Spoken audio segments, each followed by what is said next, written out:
এই দিনটি ছিল 6 জুলাই 21শে আষাঢ়। এই দিন বিকেল 5টা 12 নাগাদ আমার ছোট্ট সোনাটা আমার কোলে এসেছিল। প্রথম মা হওয়ার স্বাদ ও অভিজ্ঞতা আমি এই দিন থেকে বুঝতে পেরেছিলাম। তবে দুঃখের বিষয় সবার লাস্টে আমি আমার ছেলের মুখ দেখেছিলাম, তার আগে কিন্তু সবাই দেখে নিয়েছিল। বাচ্চা হতে গিয়ে যতটা না কষ্ট সহ্য করতে হয় তার থেকে দ্বিগুণ কষ্ট এখনো সহ্য করে যাচ্ছে। যেহেতু আমার সিজার ঠিক মতন হয়নি, তার জন্য আমাকে সেকেন্ড বার ওটি করাতে হয়েছিল। এখন আমার ছেলের বয়স প্রায় 10 মাস মতন ছিল। আগের ডাক্তারের ভরসায় পড়ে থাকলে হয়তো আমার আর বাঁচাই হতো না। যাই হোক, এখনো পর্যন্ত 70% চান্স আছে, কিন্তু আমার ছেলের ওপর কখনো এর দায় আমি চাপাই না আর চাপাতেও চাই না।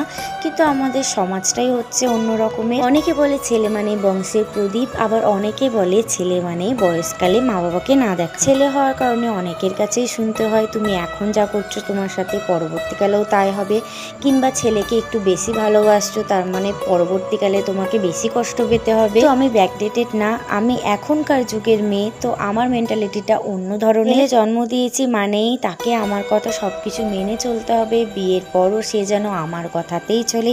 এই রকম মেন্টালিটি অনেকেরই রয়েছে, আমার আশেপাশে অনেককেই দেখি, এবং আমাকেও অনেকে বলে যে বড় হলে তোর সাথেও ছেলে এরকম করতে পারে। কিংবা কেউ যখন বলে যে একটা ছেলে আরো একটা মেয়ে নেওয়া দরকার, ছেলে তো পরে দেখবে না, মেয়েরা কিন্তু দেখবে। কথা বলতে এইসব কথাবার্তা আমার একদমই পছন্দ হয় না। যে যতই বলুক না কেন, আমার ছেলেকে আমি বড় করব, সে বড় হয়ে তার মতন করে বাঁচবে। যদি আমার কোনো মেয়ে হয় তাহলে তাকেও একই শিক্ষা দেব, সেও নিজের পায়ে দাঁড়াবে, সেও পরবর্তীকালে তার মতন করে বাঁচবে, কারোর অধীনে থাকবে না, কেউ কারোর থেকে কম বেশি হবে না। একটা লজিক্যালি কথা বলি, যখন সবাই সবার সামর্থ্য মতন চলে এবং সবাই স্বনির্ভর থাকে, তখন কিন্তু এইসব ব্যাপারগুলো একদমই থাকে না। ছেলে হলেই যে মা বাবাকে দেখবে না এবং মেয়ে হলেই যে মা বাবাকে সে দেখবে, এমন কোনো গ্যারেন্টি এখন কেউ দিতে পারে না। কারণ মেয়েদের বিয়ে হয়ে যাওয়ার পর সে একদম শ্বশুর বাড়ির অধীনে হয়ে যায়, তার হাজবেন্ডের ওপর নির্ভর করে সে তার মা বাবাকে দেখবে কি দেখবে না। হ্যাঁ, যদি মেয়েরা ইন্ডিপেন্ডেন্ট হয়, নিজে ইনকাম করে, তখন সে ব্যাপারটা আলাদা,